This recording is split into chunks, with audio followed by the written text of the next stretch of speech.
أي الله بنظرة من العين رحيما تداوي كل ما فيه من أمراض سكيما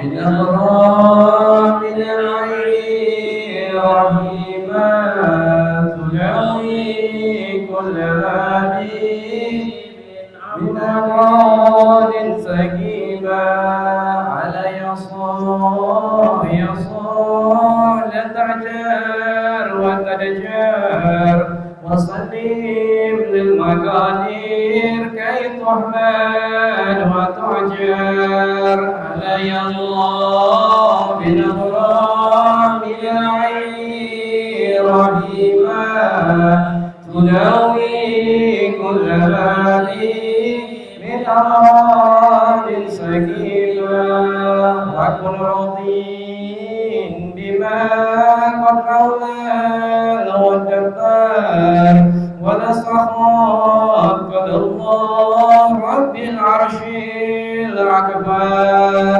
علي الله بنظرة من العين رحيما تداوي كل ما من أمراض سكيما وكن صبير وشكير تكن خير وظفير ومن أهل السرائر من أمراض سكيما من أمراض من العين رحيما تدعي كل ما من أمراض سكيما وكن صبير وشكير علي الله بنظرة تكن فعيز وظفير علي الله بنظرة ومن أهل الصرائر علي الله بنظرة رجال الله من كل ذي قلب منور مصطفى من جميع تنصيب مطهر علي الله بنظرة إلى العين رحيما تداوي كل ما فيه من أمراض سكيما اللهم صل وسلم وبارك عليه وعلى آله. Alhamdulillah wa syukurillah ala ni'amillah wa barakatillah. Pada malam hari ini kita semua berkumpul insyaallah masih dalam lindungan rahmat karunia hidayah dan wal inayahnya, hingga masih dihadirkan cinta kita di malam hari ini khususnya untuk terus semangat mengkaji ilmu daripada limpahan karunia ilmu-ilmunya Allah yang masih banyak belum kita ketahui. Mudah-mudahan ini memberikan taufik hidayah wal inayah bagi diri kita. Insyaallah kita selalu diperbaiki segala amal ibadah kita. Amin ya rabbal alamin. Salawat beserta salam keberkahan dan kemuliaan semoga tercurah kepada baginda Nabi besar Muhammad sallallahu alaihi wasallam hingga yaumul kiamat. Dan insyaallah taala kita menjadi bagian daripada umatnya yang setia mengikuti sunnah-sunnah beliau, menghidupkan sunnah-sunnah beliau, dan terus basah zikir lisan dan hati kita ini bersalawat kepada beliau hingga diterima salawat kita oleh beliau dan beliau ridha kepada kita, insyaallah membuahkan syafaat bagi kita dan keluarga kita di yaumul kiamat kelak. Amin ya rabbal alamin. Jemaah majelis ta'lim pengajian malam Senin yang saya muliakan, para asatidzatul kiram, para ustaz, pengurus mushola, ketua mushola dan pengurus dan segenap jajaran pengurus mushola As-Sufi yang insyaallah dirahmati Allah. Kita mulai pengajian ini di bab yang kedua, pasal yang ketiga. Ini masih berkaitan dengan salah satu empat buah hadis yang disebutkan di dalam kitab ini.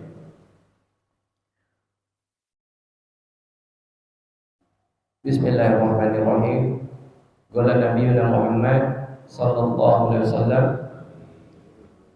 man asbaha la yanwi zulma ala ahadin ghufira lahu ma jana, wa man asbaha yanwi nusrata zulma wa qada'a hajatil muslimin kanat lahu ka'ajrin hajatin mabrurah. Ini yang terakhir yang kita bahas kemarin. Wa qala sallallahu alaihi wasallam, ahabbul ibadi ila Allah ta'ala anfa'un nas linnas wa afdalul a'mal idkhalu surur ala qalbil mu'min yadrubu anhu ju'an aw yakshifu anhu karban aw yaqdi lahu dainan wa khoslatani la syai'a akhbash. Kemarin kita telah membahas dua perkara yang paling utama, yakni beriman kepada Allah Ta'ala dan menjadi sebaik-baiknya manusia bagi manusia yang lainnya. Di hadis ini sallallahu alaihi wasallam kembali mengaitkan ajarannya mengenai kedermawanan kita kepada sesama kita. Yang dikatakan di sini, ahabbu ibadi ilallah ta'ala. Hamba, seorang hamba yang paling dicintai oleh Allah Ta'ala adalah anfa'un nasi linnas, orang yang paling punya manfaat untuk manusia yang lainnya. Wa afdalul a'mal idkhalu surur ala qalbil mu'min, dan seafdal-afdalnya amal atau semulia-mulianya amal atau perbuatan adalah orang yang menghilangkan kesusahan hati daripada orang mukmin. Yadrubu anhu ju'an, dan menghilangkan kelaparan daripada orang mukmin tersebut. Wa yaksifu anhu karaban, dan menjauhkan atau membantu orang mukmin tersebut dari kesusahan. Karban, kurab adalah kesusahan. Au yaqdi lahu dainan wa khaslatan la syai'a akhbash, dan memberikan kabar gembira atas berita-berita yang dapat melegakan hati daripada kaum mukminin tersebut. Ini adalah hadis yang diriwayatkan oleh Imam Al-Bukhari wal Muslim wa Tirmidzi. Kita menjadi seorang hamba kepada Allah Ta'ala itu, Allah Ta'ala itu punya sifat penyantun, pemurah, yakni dermawan. Maka semua dari kita di dalam kalimat bismillah kita, Bismillahirrahmanirrahim, dengan menyebut nama Allah yang Maha Pengasih lagi Maha Penyayang. Ar-Rahman, sifatnya Allah Ta'ala adalah Maha Pengasih. Tidak perlu dia beragama Islam, tidak perlu dia menyembah Allah Ta'ala, tidak perlu dia mencari perhatian untuk mendekatkan diri kepada Allah Ta'ala. Pasti Allah Ta'ala akan tetap memberi hamba tersebut, sekalipun dia tidak mengenal Allah Ta'ala. Tapi sifat ar-rahimnya Allah Ta'ala akan diberikan dan ditujukan kepada para hamba-hambanya yang soleh dan mendekatkan diri selalu mencari keridhaannya Allah. Maka hamba-hamba yang paling dicintai oleh Allah Ta'ala adalah hamba-hamba yang paling banyak menebar manfaat di muka bumi.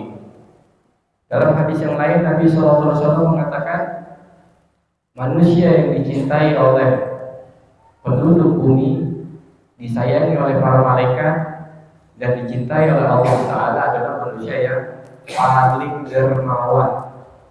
Dan manusia yang paling dibenci di muka bumi oleh para penghuninya, dilaknat oleh malaikat dan dibenci oleh Allah adalah manusia yang paling bakhil atau paling kikir.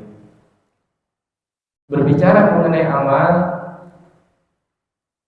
tidak perlu kita menjadi atau menunggu sesuatu itu sifatnya berlebihan daripada diri kita.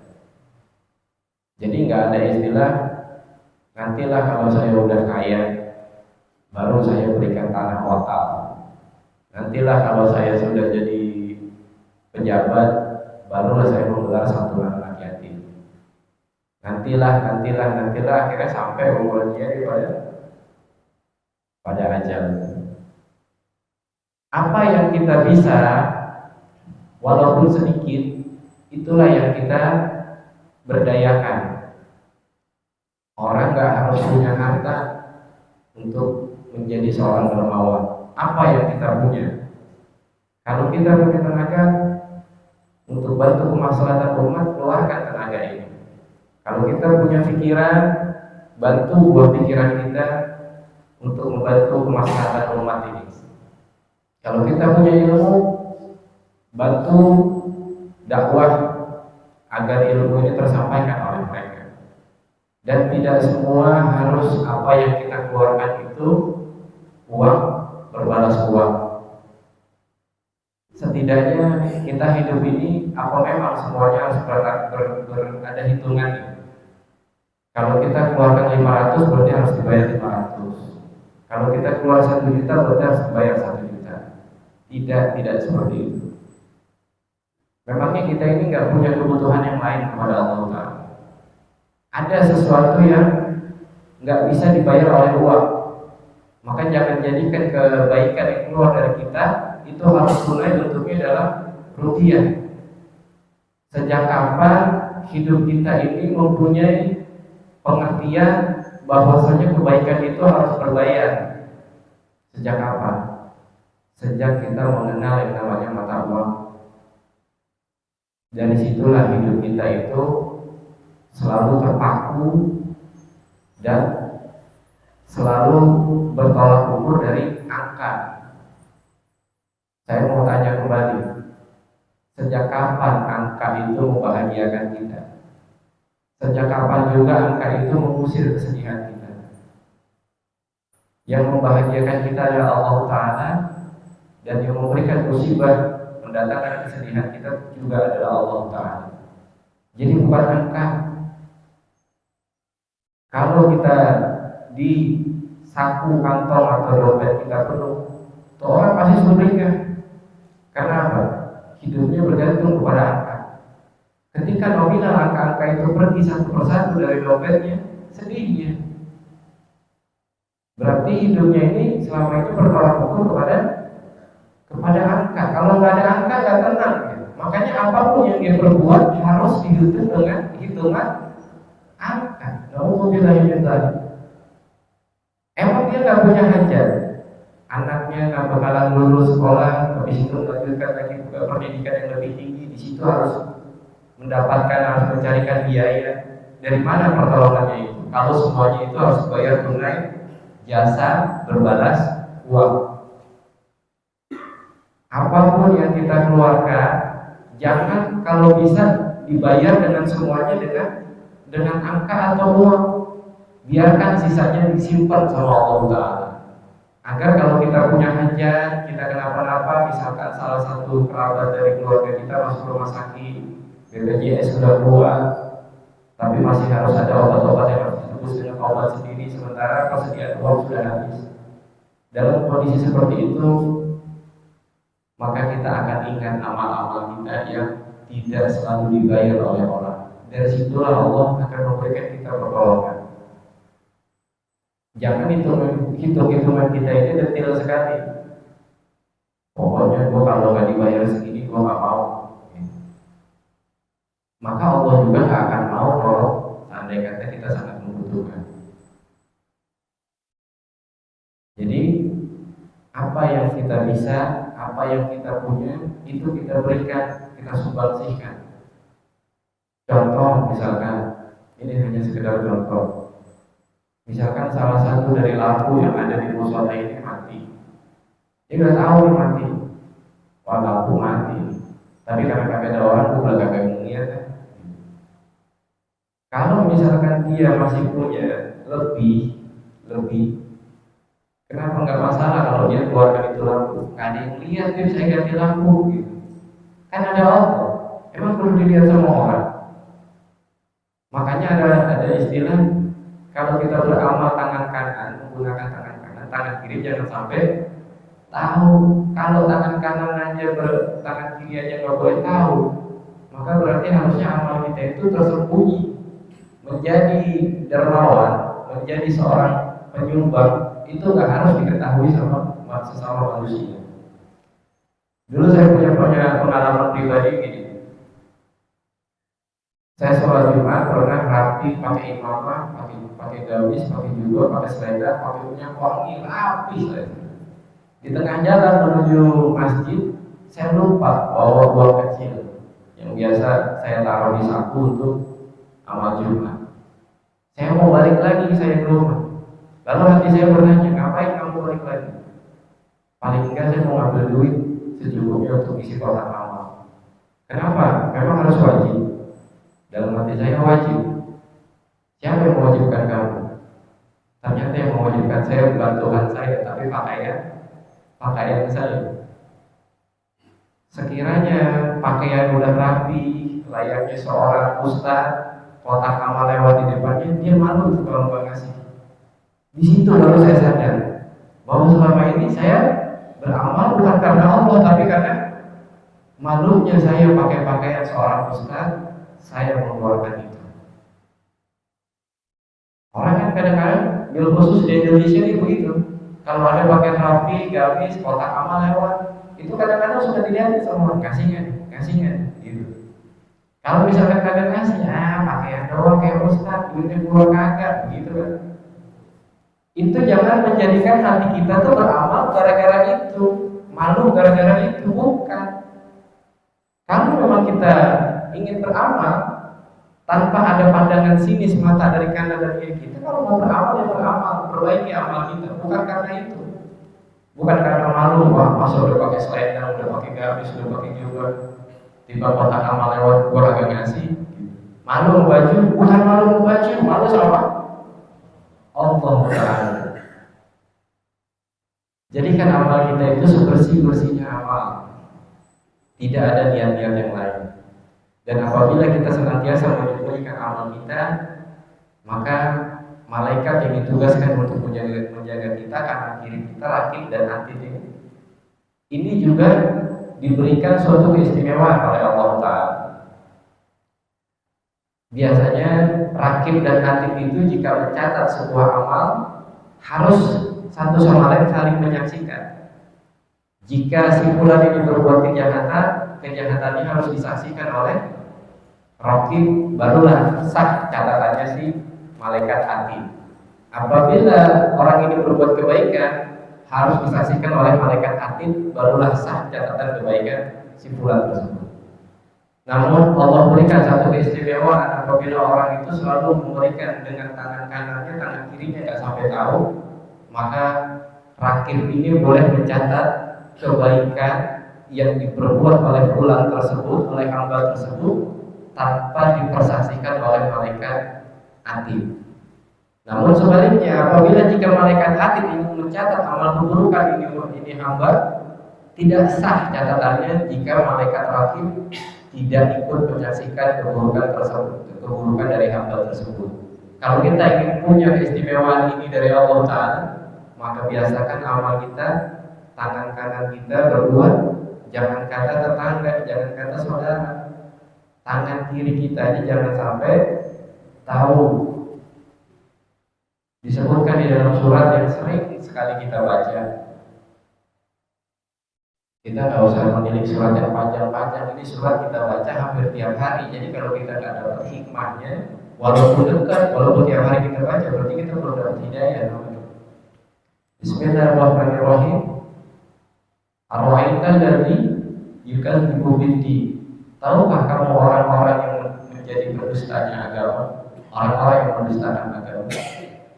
Ar-ra'aita allazi yukadzibu bid-din, fadzalika allazi yad'ul yatim. Yaitu orang yang tidak menyantuni anak-anak yatim. Fadzalika allazi yad'ul yatim wa yahuddu 'ala ta'amil miskin.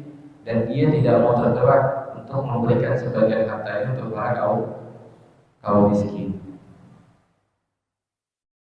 Waliyahuddu 'ala ta'amil miskin fawailul lil musallin alladzina hum an shalatihim sahun. Dan orang-orang yang merugi. Siapa orang-orang yang merugi? Orang-orang yang lalai dalam sholatnya. Terakhir disebutkan di dalam surat tersebut,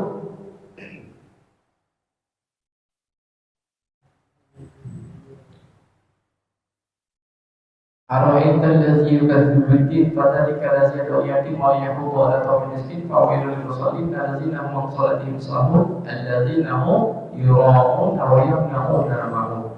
Dan orang-orang yura, orang-orang yang kalau berbuat baik itu riya, pengennya dilihat. Kalau nggak dilihat dia kagak beramal, kalau nggak dilihat dia kagak berderma, kalau kagak disebut namanya dia kagak mau nyumbang. Kecuali kalau yang penerimanya itu ingin namanya itu disebut, ingin si penyumbang ini menyebutkan namanya, jangan hamba Allah itu, baru kita sebutkan nama itu. Tapi kalau harus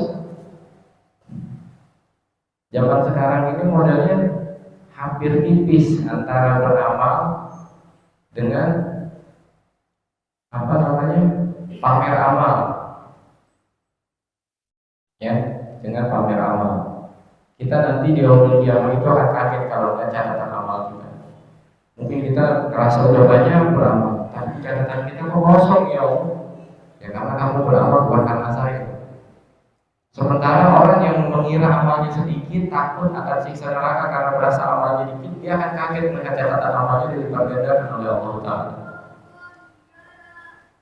Jadi jadilah kita manusia-manusia yang seasli-aslinya manusia, yang tidak pernah kita menzalimi diri kita sendiri, apalagi menzalimi orang. Malah jadikan diri kita ini bermanfaat buat orang. Apa aja yang bisa bermanfaat buat orang, jadikan diri kita itu manfaat. Jadikan diri itu manfaat. Apa aja. Jangan malah jadi orang itu jadi tiang kerok di mana-mana. Orang bawaannya kalau ketemu dia udah deg-deg aja. Kita lewat dilundahin cuk, ya kan? Kenapa? Orang udah deg-degan yang lihat kita. Empat aja bawaannya gitu. Jangan. Tapi kalau diasuti mudah-mudahan nggak ada orang yang demikian ya. Mudah-mudahan orang baik semua. Orang yang diharapin kalau misalkan dia nggak datang-datang diharapin datang kayak ngopi sama kita gitu, ya. Mudah-mudahan orang-orang diasuti dia gitu semua. Orang yang selalu dirindukan satu sama lain karena saling memberikan manfaat dan faedah. Dan jika kita ingin beramal itu, maka dahulukan orang-orang sekitar, baru orang jauh. Orang-orang sekitar nih kita dahulukan namanya sholako. Sholako itu lebih ke internal. Sebelum kita nyumbang masjid, perhatikan dulu anak istri kita. Udah cukup belum? Nah, anak-anak istri kita udah cukup, perhatikan kita punya kerabat, keponakan kita atau orang tua kita, istilahnya udah pada cukup, baru kita ke yang lebih dekat lagi, tetangga kita udah cukup, masih ada lebihnya, baru kita untuk muamalah, untuk sosial masyarakat, baik yang dikenal maupun tidak dikenal. Jangan hidupnya masih susah, ya kan? Udah sok mau batu-batu jihad di Palestina, lu aja susah, gak usah. Dia gak punya kewajiban buat infak, dia hanya punya kewajiban untuk sodako. Dahulukan sodako, baru kita keluarkan infak. Jangan infak didahulukan, tapi sodako enggak. Ini sama aja, biar tekor asal kesombong orang yang begini. Islam gak ngatur begini. Sejak kapan tuh Islam tuh punya aturan biar tekor asal kesombong? hamba-hamba yang paling dicintai oleh Allah Taala adalah yang pertama di sini tadi dikatakan oleh Nabi, orang yang menyenangkan hati seorang mukmin. Jadi orang yang mempunyai iman di hatinya itu yang dikatakan oleh orang mukmin. Senengin hatinya, kasih kabar yang baik-baik. Kalau ada sekiranya kabar yang akan menyakitkan dirinya dia, menyusahkan dia, itu dipending gitu. Kita ini jadi orang jangan kompor. Kan katakan sesuatu itu walaupun pahit kita katakan gitu. Benar memang, tapi bukan seperti itu. Ada orang nih emang udah musuhan gitu satu sama lain, saling ngasih kabar yang gak enak, saling ceritain yang gak enak. Kita ada di tengah-tengahnya. Si A sama si B lagi konflik gitu. Si A dan si B ini sama-sama orang mukmin. Karena lagi konflik ngomongnya sama-sama saling jelek-jelekin. Jangan kita tambah jadi kompor. Si A ngomong begitu tentang si B, jangan kita sampaikan ke si B. Si B ngomong begitu tentang si A, jangan kita sampaikan ke si A. Bukan amanah itu namanya. Saya kan cuma amanah menyampaikan apa pesan dari si A buat si B. Enggak begitu, itu salah aturan. Ya, jadi sampai segitu aja tuh kita maksimalkan diri kita buat bermanfaat buat orang lain. Biar bagaimana si A sama si B biar akur, maka berarti kita udah bermanfaat buat dia. Gitu. Kita menawarkan perdamaian, itu namanya kita memberikan manfaat buat dia. Terus di sini dikatakan lagi yang kedua adalah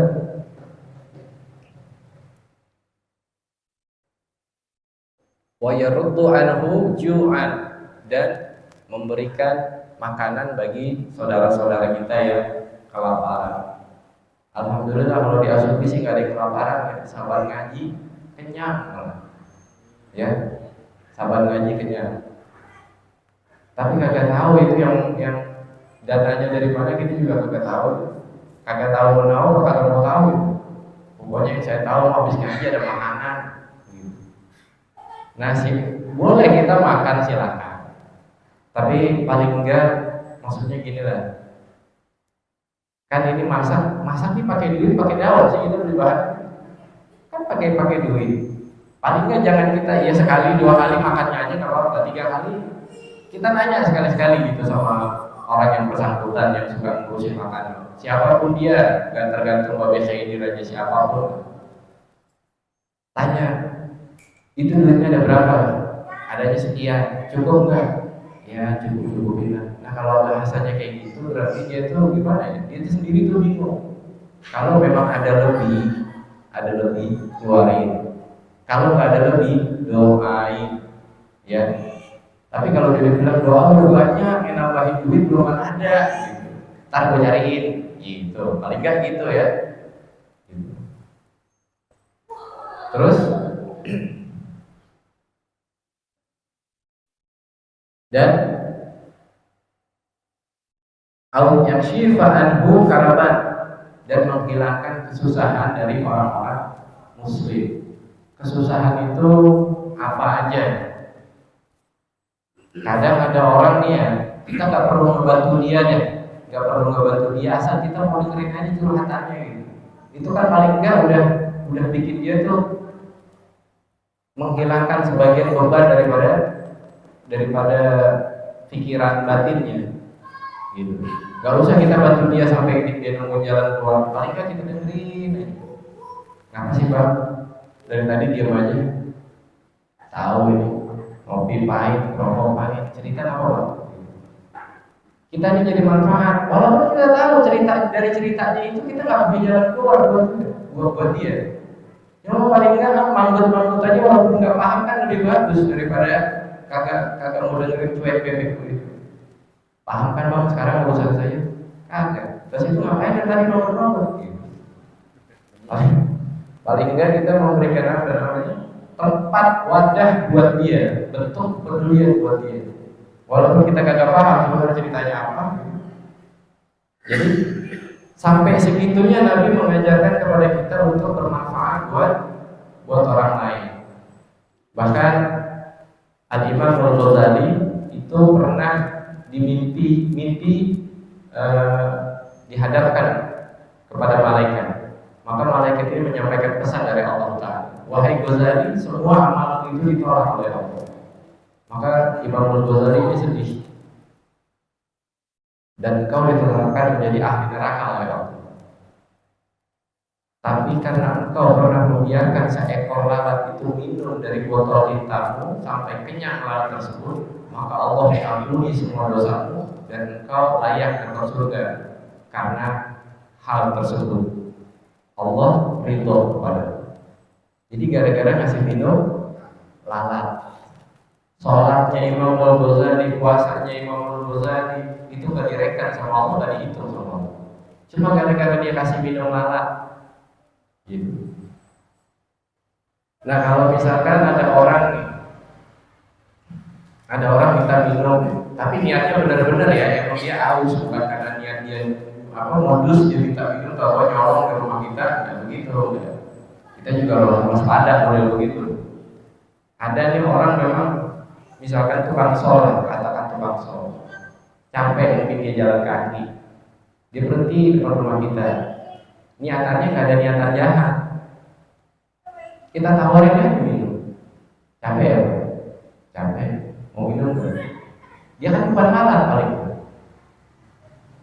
Yang lalat aja dikasih minum memang bosan. Dia ini udah bukan lalat, dia ini manusia dan butuh minum, kasih minum.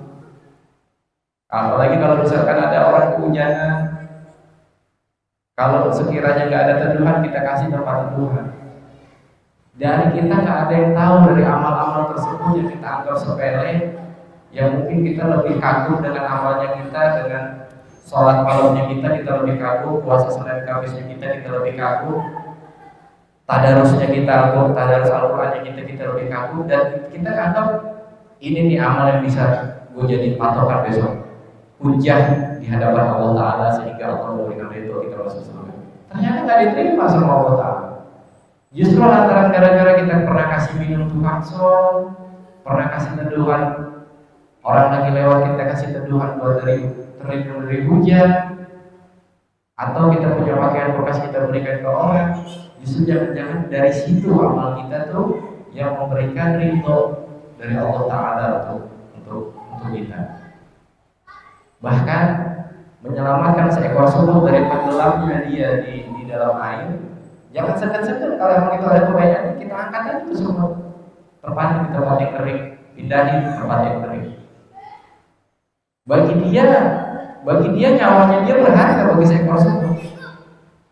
Kalau dia masih bisa selamat, kenapa kita nggak pindahin? Gitu. Kalau kita kan urusannya apa sih sama semut gitu. Tapi bagi semut intinya nyawa tetap nyawa, bagi dia itu tetap penting menyelamatkan diri. Kalau dia bisa nolong dia senang. Gitu.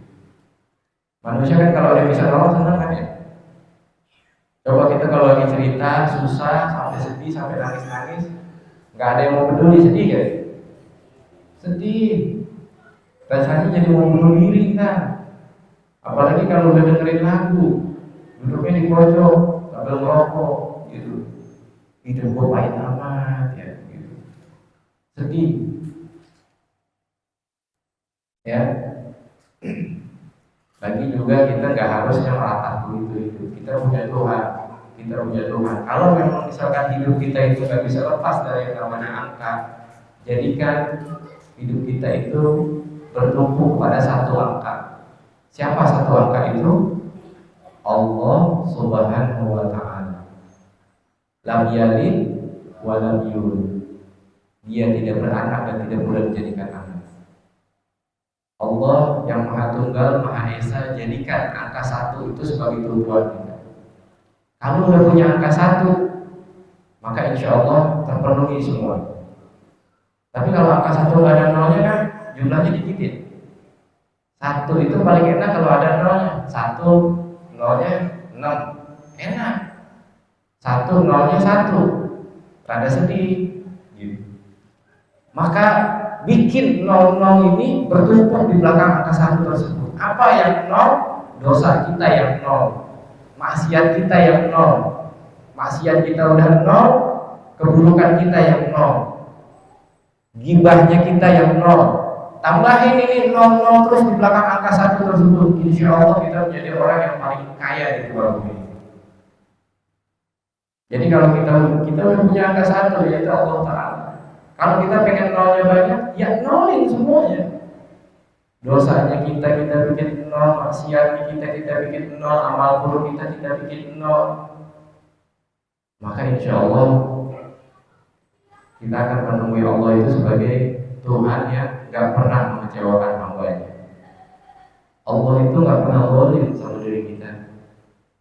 Adapun Allah nyiapin neraka itu buat apa? Katanya kalau emang gak zalim.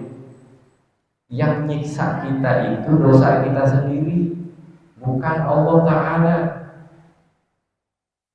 Bukan Allah Ta'ala. Kalau dosa udah keluar dari seseorang, dosa ini menghadap kepada Allah Ta'ala. Apa kerjaan saya ya Rabb sehingga saya hadir di muka bumi? Kata Allah Ta'ala, aku itu Tuhan yang maha mengetahui, tapi untuk hal ini aku gak tahu, kata Allah Ta'ala. Maksudnya, hadirnya kamu wahai dosa di muka bumi ini saya gak tahu buat apa, kata Allah. Coba kau tanya sama pelakunya, orang yang menghadirkan kamu, dia lebih tahu kenapa kamu harus hadir di muka bumi. Nah, ini dosa ini nanya sama Allah, dia nggak tahu maksudnya dia ada di muka bumi itu apa, dia nggak tahu. Akhirnya dia nanya pelakunya, gunanya saya ini buat apa ada di sini? Untuk ngurus kamu. Baik, kalau untuk ngurus kamu, saya akan ngurus kamu dari mulai alam barzah sampai akhirat kelak. Jadi yang udah nyiapin kita dengan segala macam siksaan dari Allah Ta'ala itu sebenarnya dosa kita sendiri, bukan Allah Ta'ala. Yang demen ngegebukin kita di alam kubur itu dosa kita sendiri, bukan Allah Ta'ala. Karena dia nggak punya kerjaan, dosa itu setelah hadir dari seorang pelaku maksiat, seorang pendosa, dia nggak punya kerjaan. Orang kalau nggak punya kerjaan, nyari kerjaan ya? Nyari nggak kerjaan? Nyari. Apalagi dia nggak dianggap sama Tuhan. Kata dosa gini, apa saya punya gini aja ya Allah? Sebagaimana manusia dan jin, wa ma khalaqul jinna wal insa illa liya'budun. Tidak kuciptakan jin dan manusia kecuali untuk beribadah kepadaku. Aku sebagai dosa, aku beribadah aja kepadamu ya Allah. Enggak. Jin dan manusia itu hambaku. Jin dan manusia itu ciptaanku. Namun engkau wahai dzunub, namun engkau wahai dosa, engkau bukan ciptaanku. Maka tidak berhak bagimu melaksanakan ibadah kepadamu. Tanyain pekerjaanmu apa sehingga kamu ada di muka bumi. Kepada siapa? Kepada pelaku. Orang tuh kalau nggak punya kerjaan pasti nanya, nyari kerjaan. Dosa ya begitu, dia kalau nggak punya kerjaan dia nanya, ngapain saya ada di sini? Kok bisa ada? Nah yang paling tahu kan siapa? Pelakunya. Akhirnya yang ditemani sama dia siapa? Pelakunya. Yang dilayani siapa? Pelakunya. Nauzubillah min dzalik. Makanya jangan royal kalau bikin dosa, jangan banyak-banyak. Jangan terlalu royal ya. Royal dalam santunan aja, royal dalam berderma aja. Apalagi besok kita mau Idul Kurban. Mau Idul Kurban. Kadang-kadang banyak tenaga bantuan siluman, kadang-kadang ya. Bantuin setengah, belum sampai selesai udah hilang. Habis itu minta jatah daging 2, banyak nih. Tapi nggak di sini, mudah-mudahan nggak di sini. Mudah-mudahan nggak begitu. Ya. Jadi kalau misalkan kita udah nyerahin binatang kurban kita, ya udah kita percayakan sama masjid atau mushola yang mengelola daging kurban kita. Pembagiannya bagaimana ya udah. Jangan kita ribet, kita paham, minta ini, minta itu, gitu. Kalau ditawarin ya kita minta, andai kata kita nggak dapat apa yang kita minta, ya udah, kita udah nyerahin semua binatang kurban. Yang belum berkorban paling enggak bantu tenaga, bantu pikiran untuk terlaksananya kegiatan kurban ini dengan rapi, dengan lancar. Dan jangan sekali-sekali jadi tenaga siluman atau tenaga bantuan siluman sementara doang. Kita udah aja belum kelar pergi, tapi bawa paha sabun, bantunya kagak seberapa, mintanya paha, ya. Tahu betul. Ini kiranya cukup. Insya Allah di minggu yang akan datang kita bahas kembali. Satu lagi, masih ada hadis satu lagi sebenarnya. Mudah-mudahan kita dijauhkan dari segala macam bala, musibah, malapetaka, dan Allah selalu memberikan perlindungan bagi kita, memberikan taufik hidayah wal inayahnya, hingga insyaallah taala membuahkan ridha dari Allah taala, hingga kita diizinkan memandang wajahnya yang maha mulia. Bismillahirrahmanirrahim. Alhamdulillahirabbil alamin. Allahumma shalli wa sallim wa barik wa karim ala sayyidina wa habibina wa nabiyina Muhammadin wa ala alihi wa sahbihi ajma'in.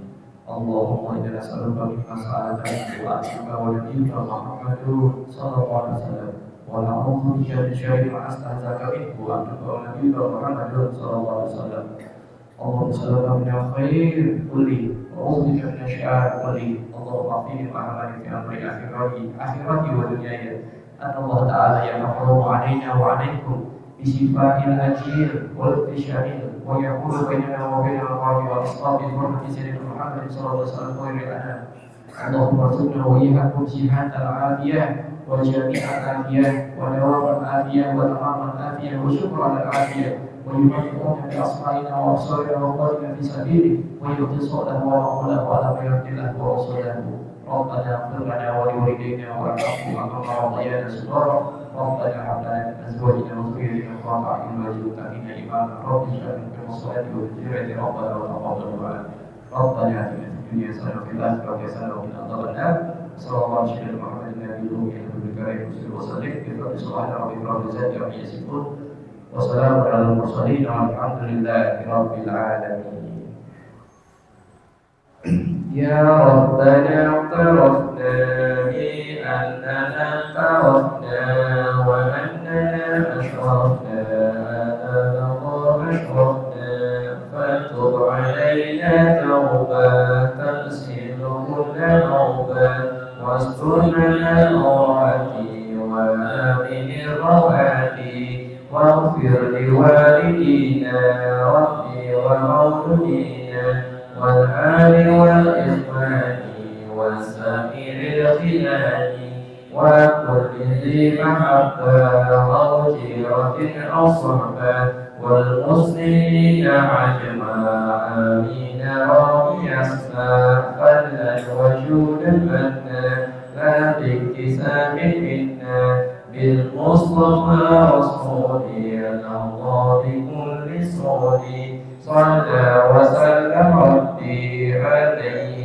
أنت هبي والآله وصحبه عيدا قاص صحبي والحمد لله في البر والتلاهي. اللهم صل وسلم وبارك عليه وعلى آله وصحبه والحمد لله على نعم الله. الحمد لله على بركة الله. الحمد لله حمدا يكفي نعمه ويكافئ مزيدا. والحمد لله رب العالمين. يا رسول الله يا رفيع الشان والدرج ربي فارفعنا ببركتهم ولنا الحسنى بعربتهم وبدنا في طريقته ومعافاة من الفتن. يا رسول الله يا رفيع الشان والدرج. اللهم صل وسلم وبارك عليه وعلى اله وصحبه الى توفيق الهدايه وبجاه سيدنا رسولنا صاحب الشفاعه. تقبل الله مني ومنكم فتقبل يا الله يا رب العزه ولا منكم. والسلام عليكم ورحمه الله وبركاته.